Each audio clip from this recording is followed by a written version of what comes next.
انتشر في الآونة الأخيرة فيديوهات لنجم وفنان ساطع في سماء الفن وضرب بكل التابوهات عرض الحائط فسقطت على رؤوسنا النجم والفنان لوشا.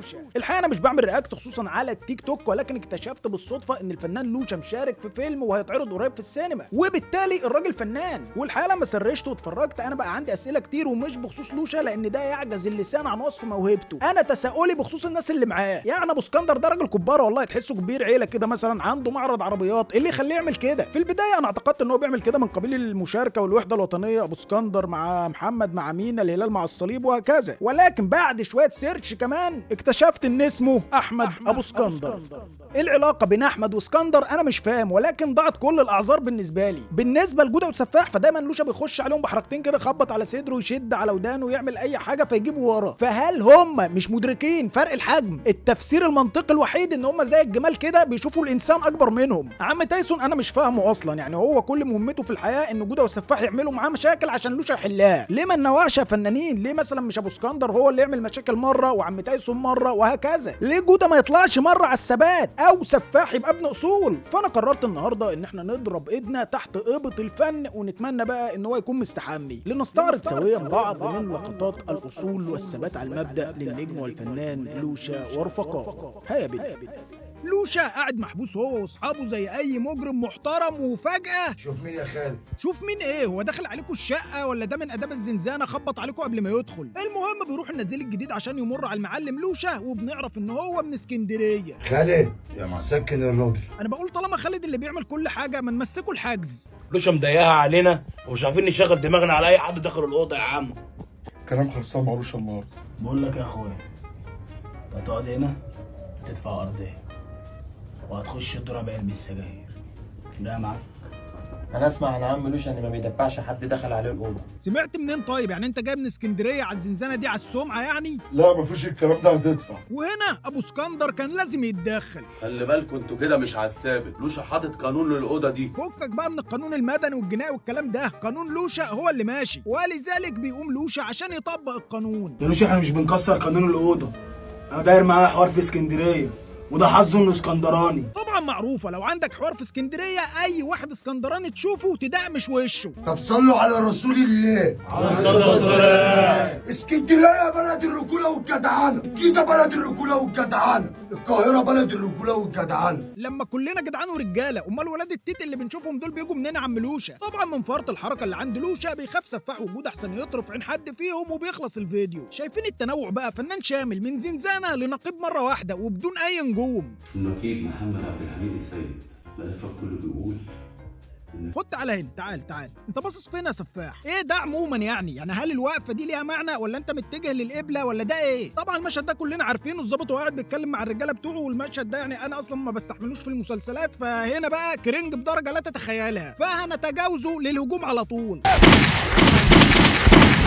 ثانية بس يا رجالة، انتوا بتضربوا فين؟ التفسير الوحيد لاتجاه الضرب بتاعكوا ده ان الهجمة دي جوية، الوحيد اللي اداؤه مقنع في المشهد ده هو الكلب، لانه واقف مستغرب من اللي بتعملوه، بيطلع لوشا الموبايل قال يعني معاه لاسلكي وبيطلب تأمين خروج الرجالة، لا ده ملوش دعوة بالهجوم ولا كأن في ضرب نار، مركز مع لوشا فاكره بيكلم خطيبته، ده مشي قبل ما لوشا يخلص الجملة، طب اعزم عليه تفضل معاه حتى، وبعدين يا عم لوشا ما تقوم تطلع معاهم على الكتيبة، هو ايه تضحية وخلاص يعني؟ انا مش فاهمك، بس شهادة لله جودة تحسه من الاعداء فعلا، وعم تايسون اداؤه مرعب للغاية، بس مش عارف ليه بيتكلم بورسعيدي. انا اسالك سؤالين هتجاوب عليهم. اسال اللي هو قشطه تمام يعني مفيش مشكله. هتدوق اعنف انواع العذاب لو ما اتعاملتش معانا. يا عم هو قال لك اسال، هو انتوا كلكم حافظين وخلاص؟ احب اقول لك انك ما تعرفش حاجه عن المصريين. انت فعلا ما تعرفش حاجه عن المصريين، لا انت ولا هو، وبعدين مين اللي قاعد ده محضر ده ولا بيعمل ايه في المشهد؟ طلع قرار بتبادل الاسر. يا عم هو لحق يتقبض عليه؟ تبادل الاسر ده بيبقى بعد مباحثات وحوارات وحركات. امشي. وبعدين هو انت لما بتيجي تبدل الاسرى بتقول له امشي انت دلوقتي، وقول لهم ايه يبعتوا لنا الاسير بتاعنا بقى الله يبارك لك. ينفع كده يا لوشا؟ جودة عايز ايه في الشارع ولا في السن ده؟ في ايه يا تايسون الدخله دي؟ يعني الراجل بيشكي لك من جوده عشان مش محترم سنه، تقوم تقول له تايسون حاف كده؟ وبيقول لي هزعلك وانا في السن ده. هو غالبا موضوع السن هو اللي مضايق عم تايسون، مش الضرب والخناق. ربنا يعورك، انا عارف ان هو هيجي لك يا لوشا. مش هحلك يا تايسون. تعور مين يا جوده؟ انتوا اتجننتوا ولا ايه؟ وكالعاده ابو اسكندر وصل على الصوت. تعالى شوف لوشا يا ابو اسكندر، انا منه بفضل الغريب عليا عشان انت مش على الثابت. عندي سؤال هيجنني، انا عايز اعرف ايه الثابت ده؟ يعني بنعمل ايه فنكون على الثابت؟ محتاجين الفنان لوشا يطلع يعمل لنا فيديو يقول لنا ايه هو الثابت وازاي نبقى عليه. وطبعا مش محتاج اقول لك ان الحوار خلص عادي، زي كل مره بيوصل ابو اسكندر او كما القبه لطفي بوشناق الغلابه، خدوا المناصب والمكاسب لكن خلوا للوطن. بيكون جايب معاه عم تايسون مضروب ورايحين للوشا، بياخدهم لوشا ويروح لجوده وسفاح. احلى مسا عليكم يا رجاله. احلى مسا عليك. مالكم مقبلين في الكادر كده ليه؟ انتوا هترجعوا عليه يا رجاله؟ مفيش الكلام ده، احنا قاعدين في الارض دي ومعانا عقد.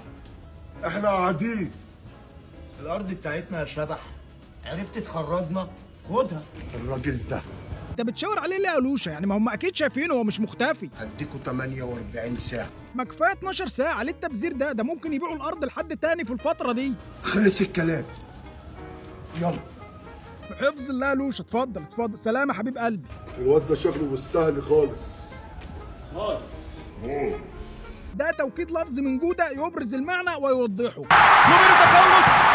ومين ده؟ بصراحة جودة خد الرجالة وراحوا جابوا الراجل ده بيشتمك على كل السوشيال ميديا. صباح الفل عليك يا عم. صباح الفل يا عم لوشا. حد زعلك او مد ايده عليك؟ الشهاده لا يا لوشا لا، بس سفاح وجوده ما بيعرفوش يمثلوا. تم لسانك يا عم. بس قشطه يا لوشا، انت على الثابت بجد على فكره. انا هوريك دلوقتي الكلام معاهم هيبقى عامل ازاي. بس انا عايز اقول لك حاجه، انت كده اشتمني جرح فيا ليه؟ معرفش والله، انا لقيت ماتيريال فقلت نشتغل، يعني مش قصدي. يا ريس يا ريس، انتوا بتمسكوا الممثلين، بتمسكوا الفنانين، يا ريس انتوا بتقطعوا فيهم بتقعدوهم في البيت. على فكره بقى الشحات مبروك حبيبي، وكل اللي بيتقال ده اشاعات. الناس دي ليهم اخت، ليهم ام، قلبها بيتجرح على ابنها وهي شايفاه بيتقطع فيه. طب ما بسيطه يا عم لوشا، يعني اللي بيعمل كده يبطل اللي بيعمله والناس هتبطل كلام ويرحم نفسه. كل اللي طالبه منك لله انتكت بحب وباحترام خصومه. اتفقنا يابا، ومن النهارده انا على الثابت. بس شوف بقى هتعمل ايه مع السفاح وجوده على اللي هم عملوه ده، عشان ده مش هيعدي على خير. عم تايسون ابو اسكندر انا الكلام معاكوا على الشارع، انا تعبان، انا ما بنامش،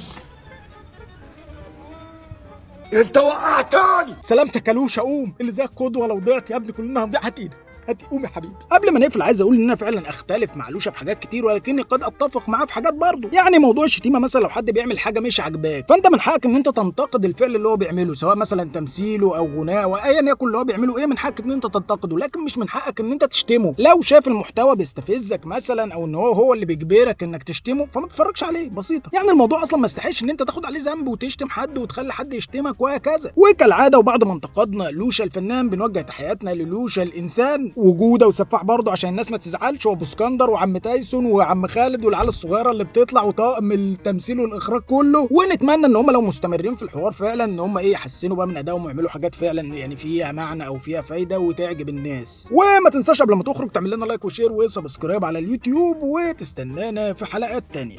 سلام.